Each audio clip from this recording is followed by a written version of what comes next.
Welp, the WCA has made their decision. FTO is in, and clock is out.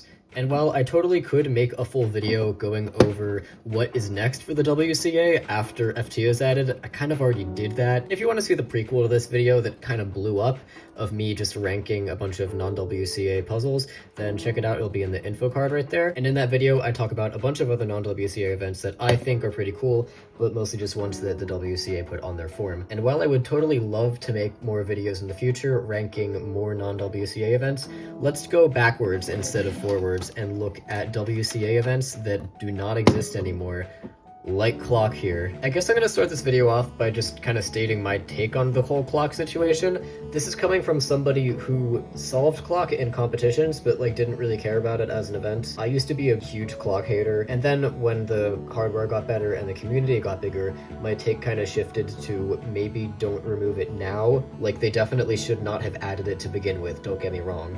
It's non-twisty. You can argue with me about this in the comments if you want, but that'll be its own video. But my point is that, like, if they were gonna remove it, they should have done it in like 2019, not when it had like a big community and good hardware and stuff like that.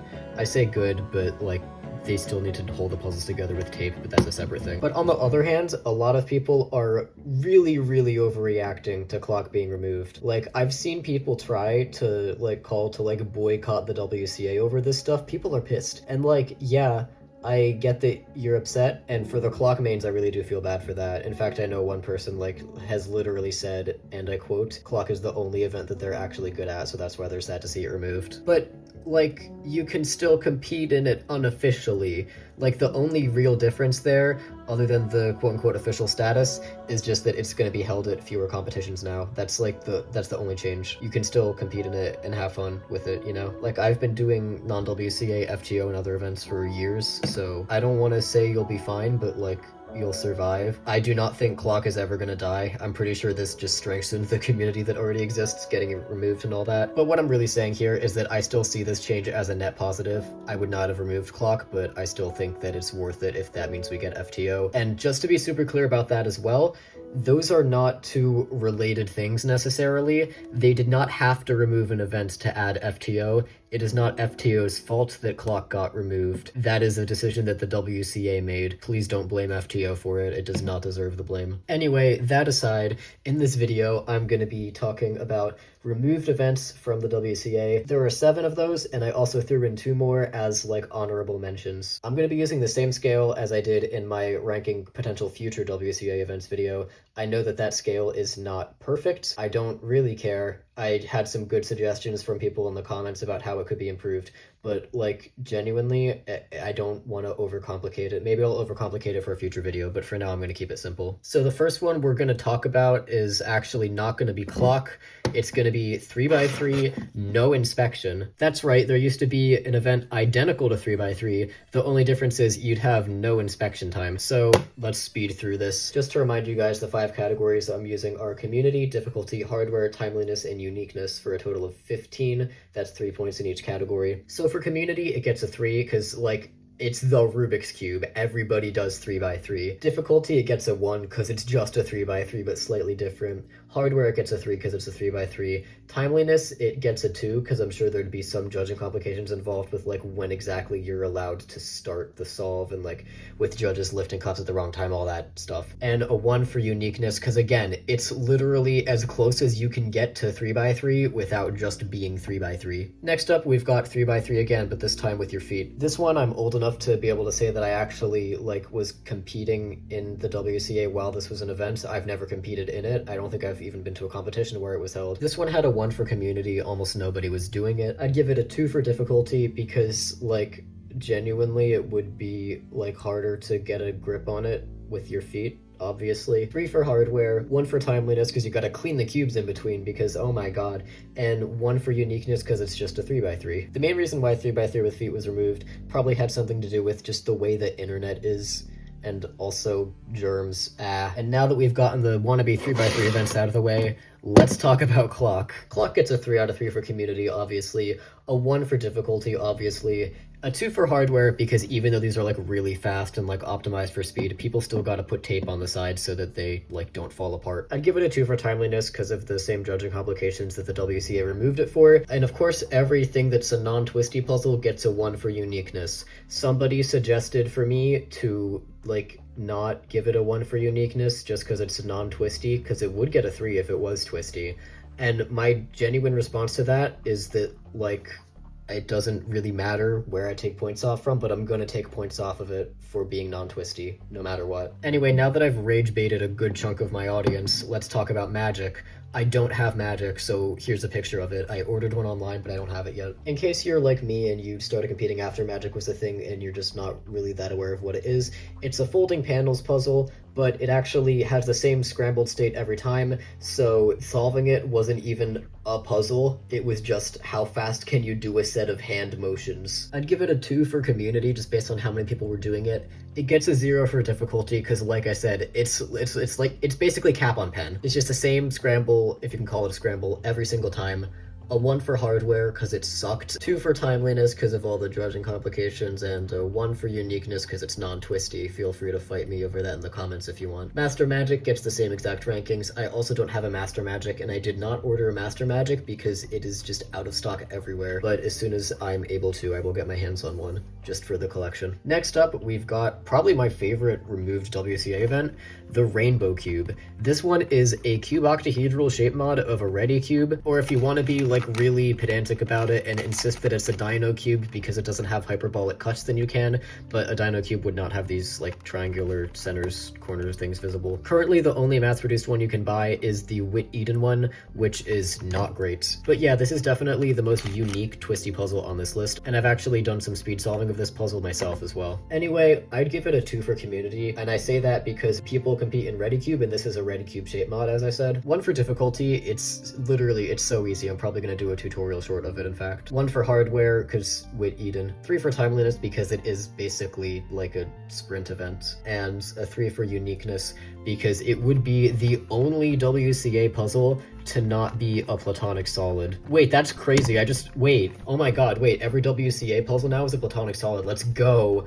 Oh my god. Anyway, now we've got my second favorite removed WCA event, which is the Siamese Cubes. This specific one, not the other variants of it. I don't think that this one had a particularly large community, and it definitely doesn't today, so I gave it a 1 for community. A 3 for difficulty, which, by the way, difficulty just means not being too easy and not being too hard. So like someone speed solving Aton Star, that would be a 1 for difficulty because it's too hard. But this means it's in like the Goldilocks zone where it's like the perfect amount of difficulty to make a good event. I'll give it a 2 for hardware because like the mass-produced Siamese Cubes out there are not great.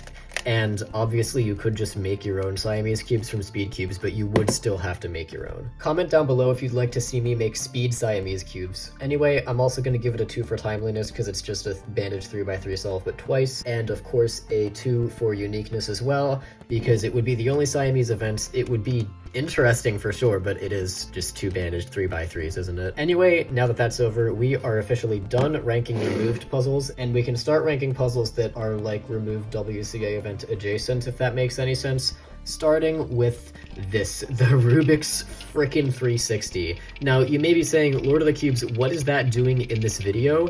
I think this has come about as close to being a WCA event back in the day as like anything else probably has. And I say that because it was an unofficial event, but Rubik's brand themselves, that's right, Rubik's as in Rubik's WCA World Championships, their name is first in the title and everything. They actually, to promote the product, held an unofficial round of this at one of the really old, like, championships in, I want to say 2009, but I'll put it on screen now. And it was unofficial, of course, but, like, that's huge to have it held unofficially at World Championships by the sponsor of the competition. So now that I've glazed it a bit, let's talk about why it sucks. I'm not going to scramble it because it's a massive pain in the butt to solve, but it's not even like a combination puzzle, it's a dexterity puzzle. There's supposed to be a way that you can lock these inner two spheres into place relative to one another, but mine can't, or I was doing it wrong. I'm not quite sure. I got this secondhand on eBay. Anyway, it is also the same scramble every time.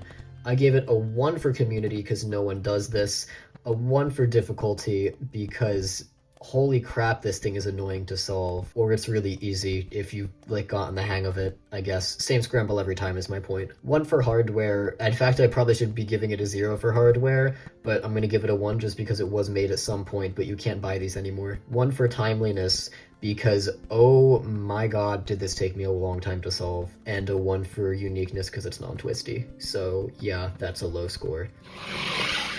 And now that we've got that slop out of the way, let's get to the Rubik's UFO. This one you're probably even more confused about, unless you saw the YouTube short in which I talked about how I actually found an old WCA scrambler website that had a Rubik's UFO scrambler in it. I'm not even kidding. It was never used. It was never like competed in officially. It was never an official event, but it was there, which is crazy. And I actually think that if this puzzle, like, had good hardware and wasn't shaped like a flying saucer, then it would be really fun to speed solve. So let's talk about that. The community won, obviously.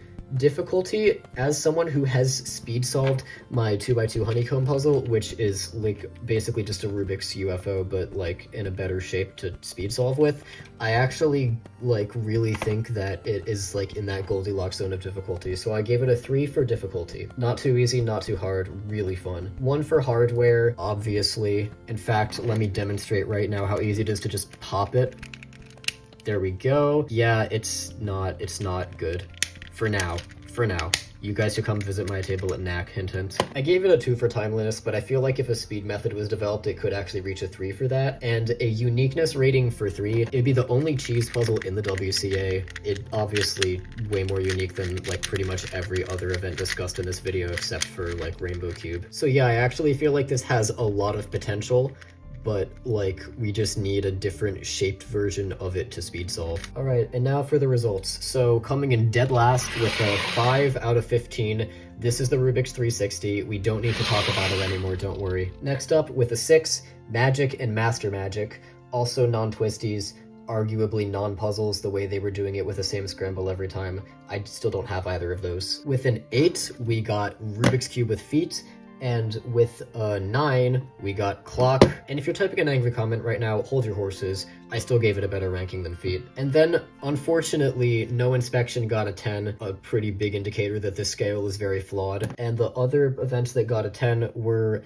Rainbow Cube, Siamese Cubes, and Rubik's UFO. Sorry that the lighting's bad, I just noticed that the other light on my desk just has been slowly dying. Anyway, thank you so much for watching this video. It was fun to make, it was fun to farm your views. And again, if you're going to North American Champs, I will be there every day in the puzzle designer room. You guys should come visit me. I'm gonna have a puzzle there that I'm pretty proud of, still working on it, but it's gonna be finished by the time I'm there. And it's not shown on my channel yet, and it won't be shown on my channel until like the 3rd day of NAC or so. So if you want to see it, then come by my table. And if you're not going to NAC, don't worry, I'm gonna vlog it this time. I know I said I would do that with Worlds, but this time I'm actually gonna like edit it and post it. And on that note, this is Lord of the Cubes signing off.